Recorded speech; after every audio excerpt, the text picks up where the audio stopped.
Japan has a long history and tradition of knife making.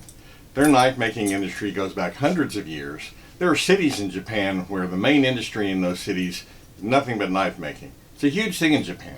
And as you recall from one of my previous videos on kitchen cutlery, Japanese kitchen cutlery is a huge thing. Chefs all over the world use it. It's considered probably the best kitchen cutlery you can get. It's just really amazing. But there are what you would call traditional pocket knives in Japan as well.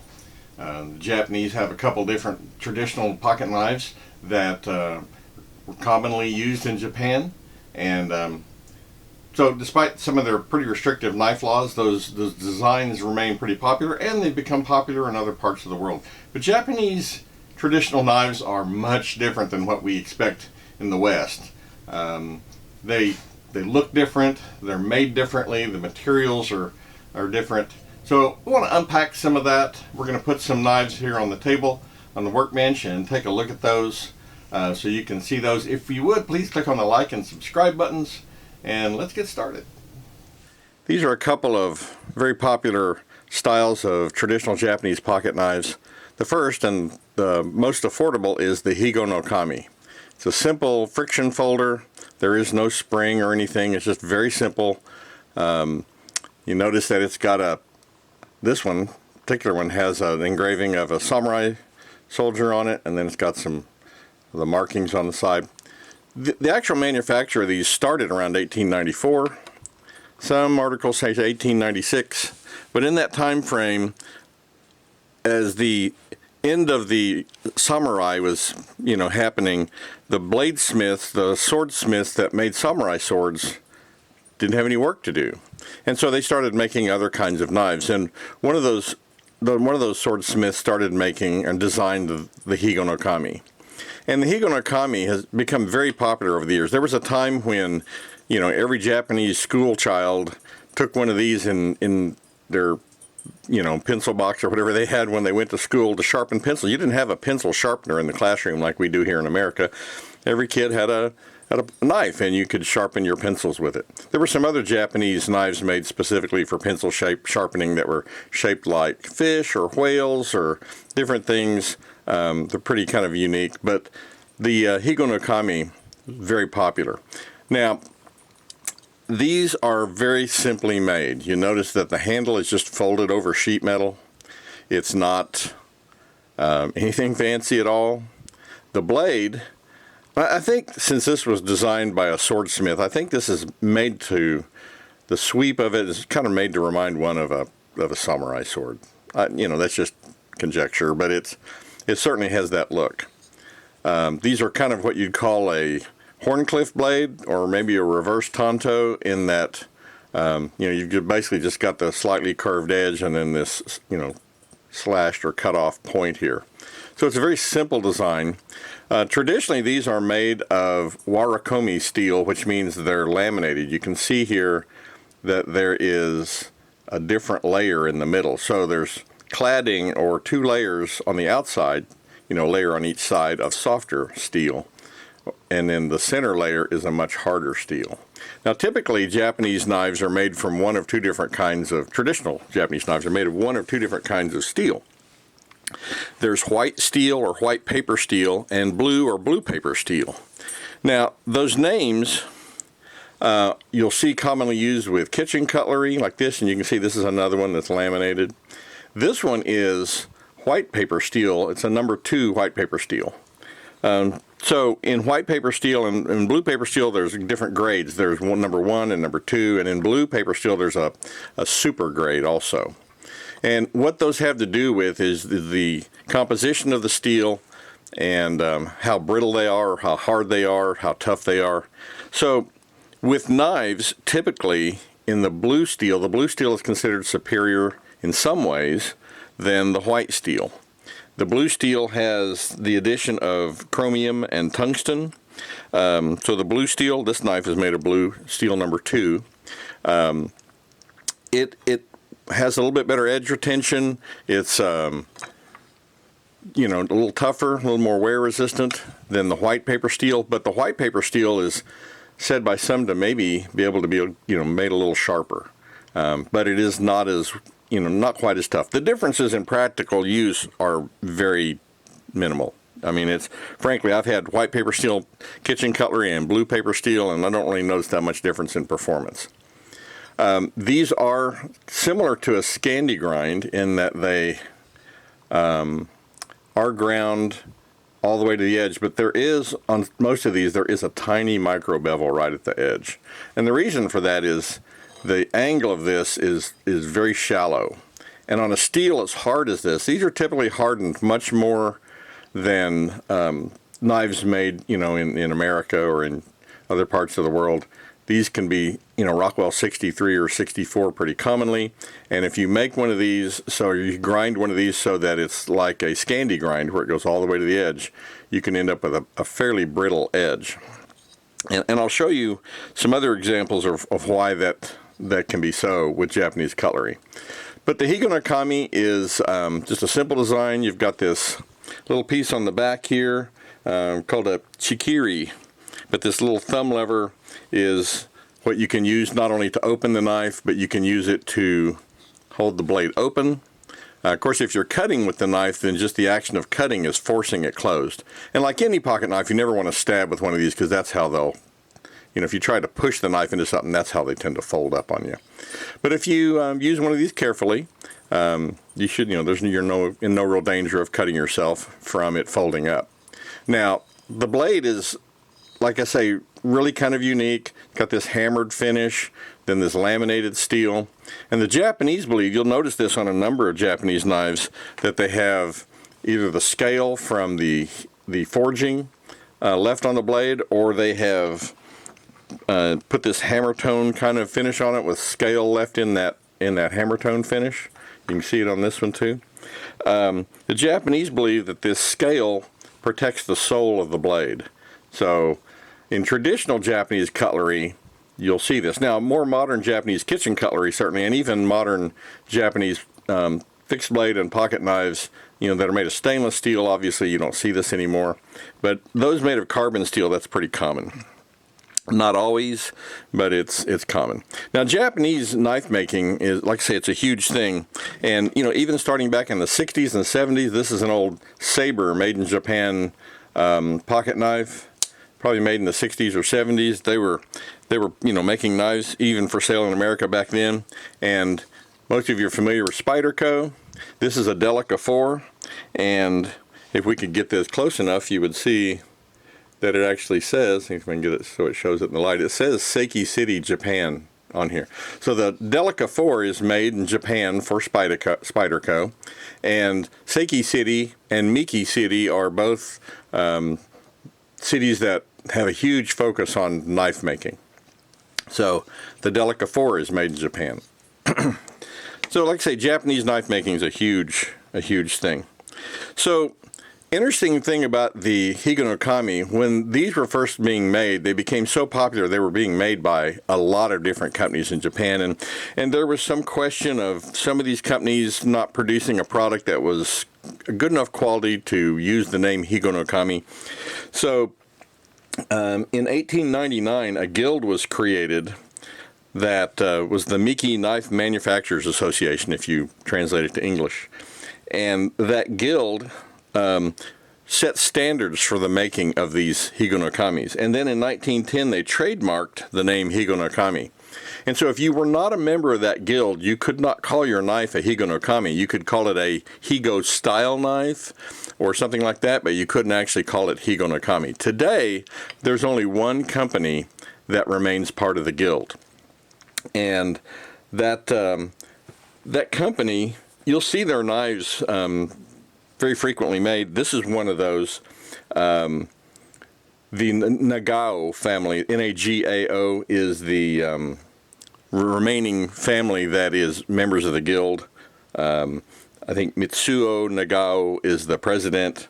And so you'll see, like if you shop for these online, you'll see sometimes they'll say that they're made by Nagao Seisakusho, and I'm probably saying that poorly, which is really kind of bad since I'm half Japanese. But the Japanese always put what we would consider the last name first in a lot of cases. So Basically, that's saying the Nagao knife making company. I'm not sure what Seisa Kusho translates to exactly. I'm sure somebody will probably tell me. But that one company is the only company that is still can actually use the name Higonokami and not just call their knife a Higo style knife. So there's, Higonokamis, while they're still pretty common and they're very affordable, and they are made by some other companies. If you're shopping for one and you want one that's the real deal, then you need to kind of look for that name. So, like I say, very simply made, riveted blade. There's some little brass washers in here. Just friction. You have to be kind of careful. If you stick this thing in your pocket, it can pop open. So I'm not sure that you could probably take and tighten this rivet, hammer this rivet a little bit to make it a little tighter, and maybe some of them are, but this one, it's kind of got some friction out here, but back this way it's pretty loose. So if that was like that in your pocket and you stuck your hand in the pocket, that might be kind of ugly. So you have to be careful with those. Again, these are a very simple knife, and you notice that the ergonomics of this are what we would consider in the West to be like zero. Like folded sheet metal, it's not really that comfortable. But I guess the Japanese have a different philosophy about tools like this, and they have more to do with the function of the blade than the comfort of the handle for the user. They do look at that in certain aspects, but for this product, the Higonokami, ergonomics kind of not really being thought about too much. Now this other knife is a Mikihisa Orikoma, I think is the full name. You'll see him advertised as just a Mikihisa folding knife. That's actually what this says here is Mikihisa. And these are a locking blade, and again, by what we would in America think of in terms of quality of manufacture of knives and design, this looks pretty primitive. It's a sheet metal latch here that you push down, and the blade. Now you notice the blade on this is kind of unique in that it's only beveled on one side, and this is why I was talking about. I don't know if I can make the camera show this or not. If I can get it to focus that close. The bevel on this is super thin. It is just horribly thin. So you can imagine if you didn't have a micro bevel on this, you could chip this pretty easily. Again, you can see the lamination, the Orikoma or the cladding layer on the top. There's no cladding layer on the bottom. This is actually the hard steel. And this is blue steel number 2 that this is made of. Has this sheet metal insert inside here that goes alongside the blade here, and it houses the pin that the blade pivots on, and the pin for the lock to pivot on. This large brass pin here is actually the blade stop. So when you open the blade up all the way, that's the pin that stops the blade from opening any further. And so these are, again, what we would call kind of primitive looking. It's actually a big pocket knife. If you look at this thing, I think the overall length on this is like 9.3 inches. The blade is like 4 3/4. Handle's about 5 1/4 inches. Made of Japanese elm. It's a not unattractive wood. But it's a very simple design. These are used a lot in gardening and craft use in Japan. The purpose of the single bevel is that when you're slicing something, you can slice straight down, and what you're slicing off will fall over, but the knife will go straight down because it's the single bevel guides it. A knife that's got bevels on both sides, like this, despite this being pretty thin, when you slice straight down, there's the possibility it'll wander. You've probably seen that when you've sliced certain things that the knife doesn't want to go straight down. So the idea with Japanese single bevel knives is that they cut very straight, and also, it makes for an incredibly sharp and acute edge. Another knife that's very popular, though it's not a pocket knife, and you've probably seen these, on Akiradashi. You've probably seen these made a number of different ways. This one is not laminated steel. It's just made of SK5, which is a Japanese knife steel.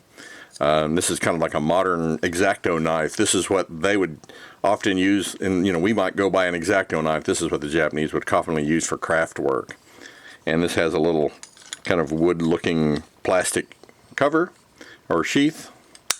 And but again, single bevel, and that's a very common thing you'll see with Japanese cutlery. So the Mikihisa, like I say, it's a pretty substantial knife.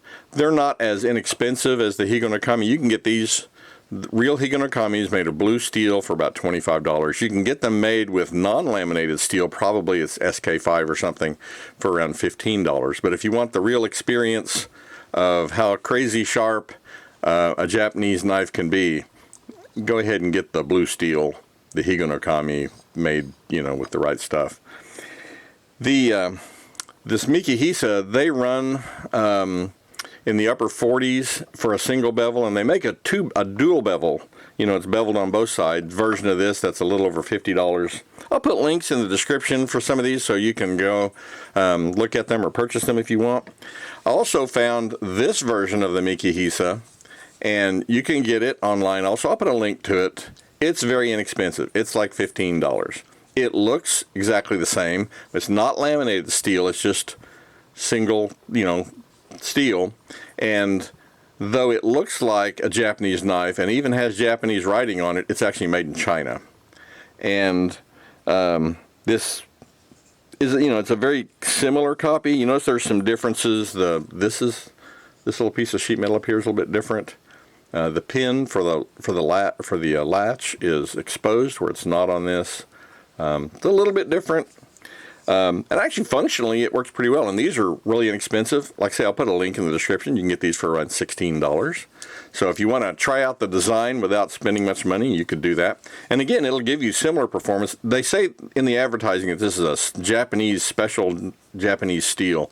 My guess is, and most probably common Japanese knife steel is SK5. It's probably that.